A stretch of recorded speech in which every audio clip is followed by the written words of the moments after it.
Hi everyone, welcome back to my channel. My name is Tiffany Wallace and thank you for tuning in to another video of mine. It's been a while since I've posted a video, like over a month. So I felt it necessary to do a video to keep up with posting videos really. So welcome to all. If you're new, welcome and hello, and if you have been consistent, thank you, and also welcome to my channel again. For this video, I'll be talking about something that I feel that the Lord has been helping me with or even leading me through, something that I need to do basically, or that I've been putting off for some time, or that I have difficulty in it, which is really letting go of things from my past, letting go of memories and thoughts, and those comforting things that we hold on to, even if it's not beneficial to us, but because it's so familiar and comforting that we hold on to it going forward into our future, and we kind of miss certain signals or miss certain opportunities because we're so hell-bent on what happened in the past. So yeah, that's what I'll be talking about. And honestly, it all came together because I wanted to do a topic on this, but I felt like when I first jotted it down, it wasn't as cohesive as I wanted it to be. But then a couple nights ago, I was reading Joshua 5, and it just all came together in that chapter because it was really dealing with what I wanted to talk about. And the main parts of it that really stood out was verses 2 to 12. So I divided it up into different sections. So I hope you stick around and continue watching this video with me. So in this chapter, basically from verse 2 to 8, after the Lord led the people into the new land, which was Canaan, the promised land which he promised the Israelites, the Lord spoke to Joshua, and he told Joshua to circumcise the young males who were in, the pack, the Israelites clan, is it a clan? Who were among the Israelites who were not circumcised because of, that long period in the desert where they had to go around for 40 years. So there was basically no time to do the circumcision on them. So he told him to circumcise all the young males who, throughout the period in the desert, weren't circumcised, basically. And going on reading that, you can see the reason why he told Joshua to circumcise the young males, which was really to remove the last remaining part of their past, to remove the last remaining thing that reminded them of their captivity in Egypt, or to Egypt. So that was the first part. And then the second part was from verses 10 to 12, I believe, where they were finally in the land now. And I think it was a Passover. I was gonna say a Jewish holiday, but it was the Passover. And during the Passover, the day after, they had the choice of either eating food from the land or continuing eating the manna which the Lord provided throughout that period in the desert. And they chose instead to eat the food from the land, and the Bible says immediately the day after they ate the food from the land instead of manna, then the manna just stopped at that point. Because throughout that whole point, I guess, or I believe, they were fed continually with manna. The Lord provided that to them.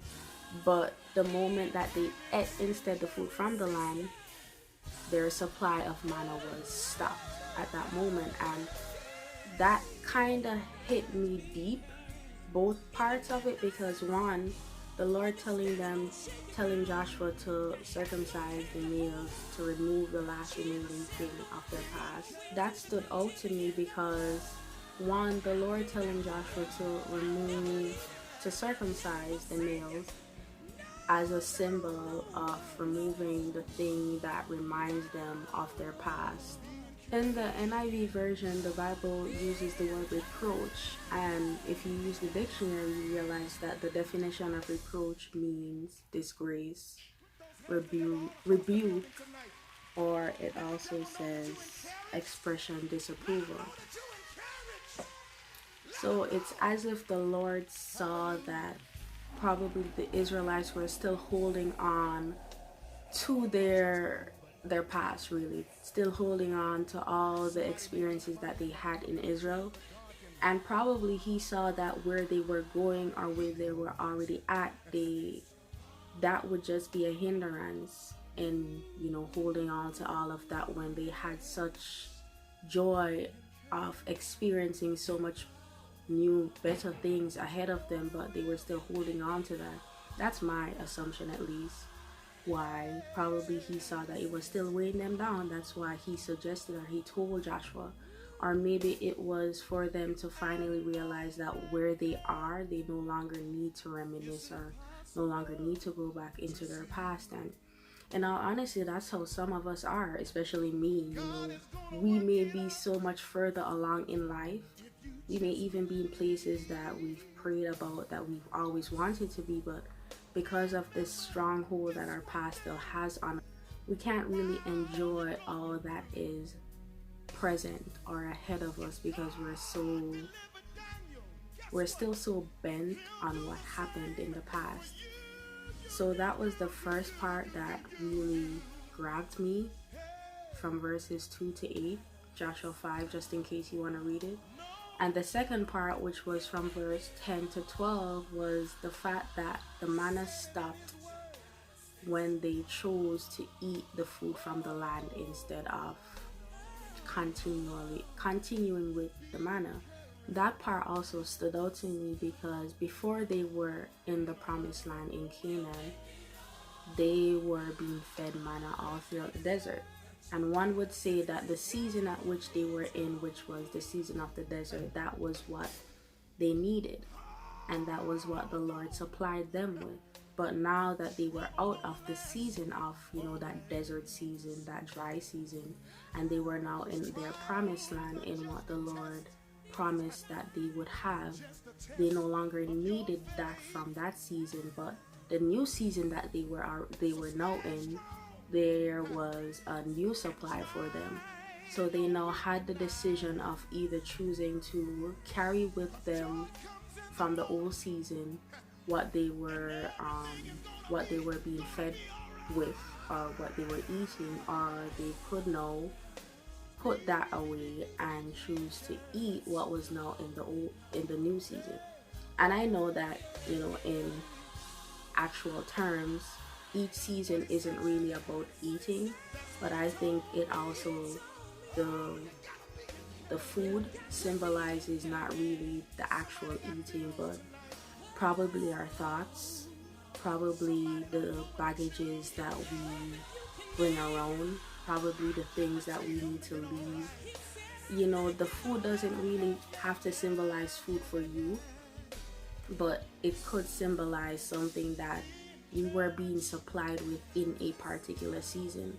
But now that we're now out of that season and into a different place, a different season in our lives, we no longer need that thing, that food item, or we no longer need it.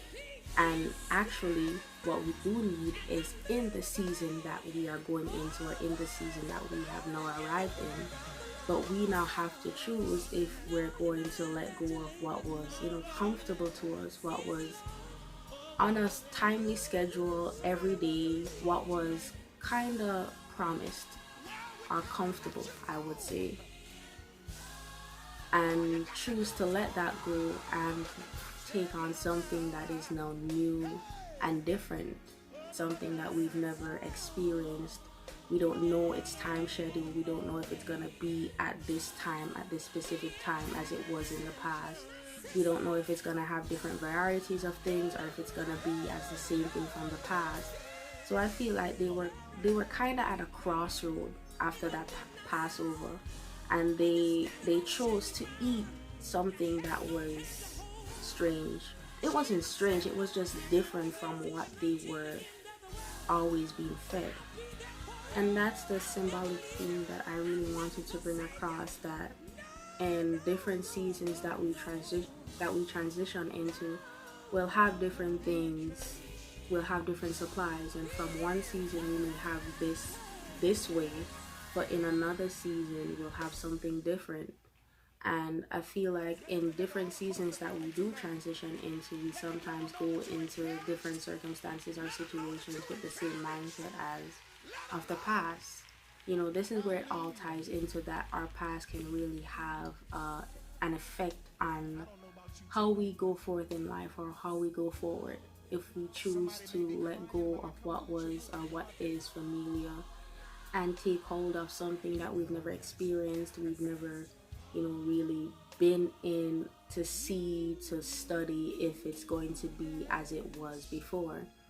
And for me, that can be very scary, because even if the past is something that you need to move on from, because it's so comfortable and because it's so familiar, it's like our human nature to stay in something that is just within our comfort zone and that we're familiar with, that we know.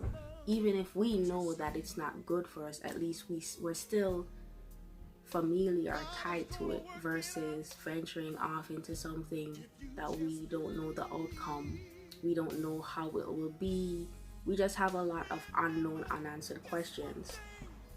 So that's what I really wanted to talk about or bring across in this video, which is really that we as humans, we have tendencies of holding on to things, and we have tendencies of not wanting to let go of things, even if we are in a different position or place in our lives, even if we are past or above what we've been through, even if we have so far along gotten over that person or that thing, because it's so comfortable and because it's so familiar, we won't be there physically, because we are ahead in life, but mentally or even emotionally will still be in that place. And what this chapter, Joshua 5, showed me is that God is really concerned with the things that hold us back, that He wants to really heal us and set us free so that we can go on through life into the different seasons and to the different places that He has for us, and really enjoy what it has to bring to us and not be so bent on what was. It showed me that God is really concerned with us, with our emotions. He wants to heal the things in us that we've been carrying on with us for so long, whether it be something that emotionally scarred you, whether it being like a person leaving your life, whatever it may be that we may still be holding on to, He wants to heal it.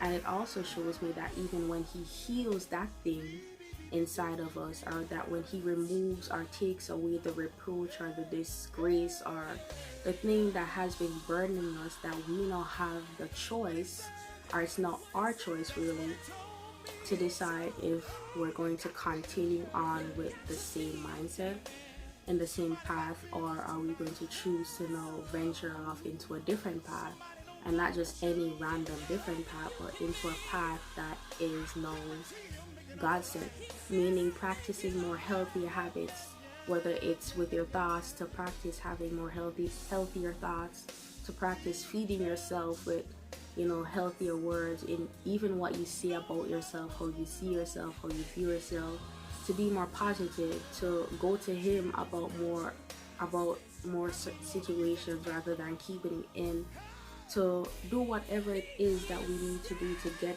past that past. Really, it shows that though God will take care of the emotional aspect and He will heal us, it's our choice to walk in that healing and no longer go back to what we were healed from.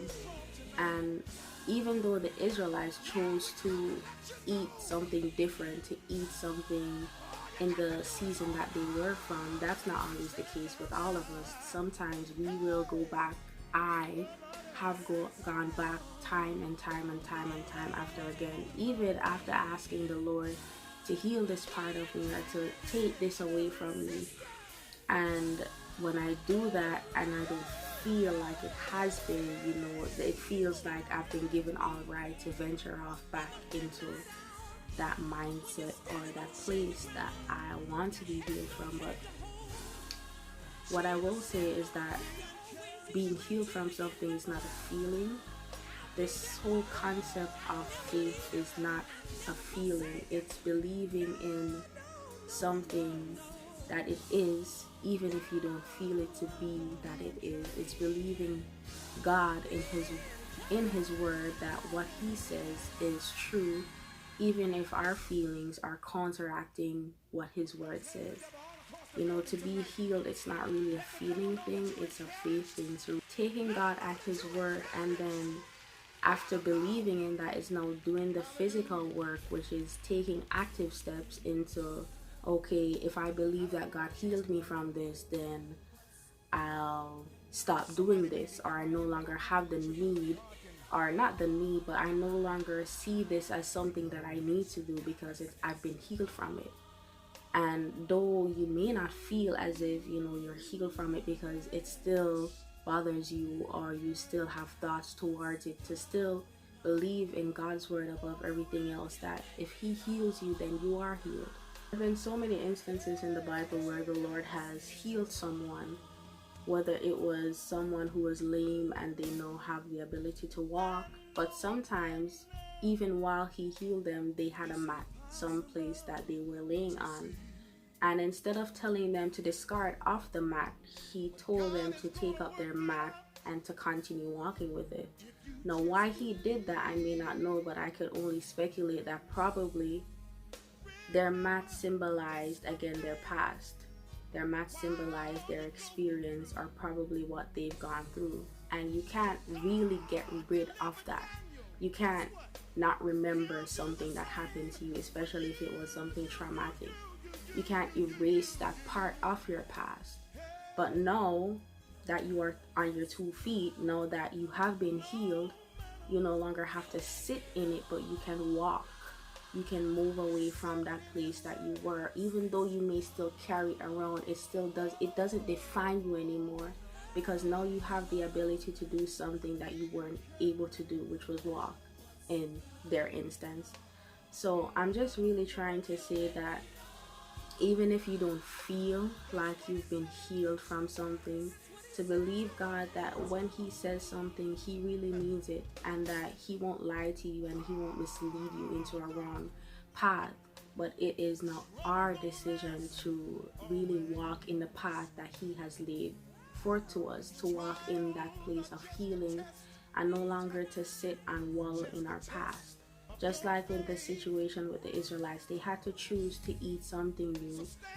But know that even in choosing to eat something, even in choosing to eat something that was not familiar with them, or that wasn't, what they were used to, from the place of the desert to the place of the promised land, the one thing that was consistent was that God was with them.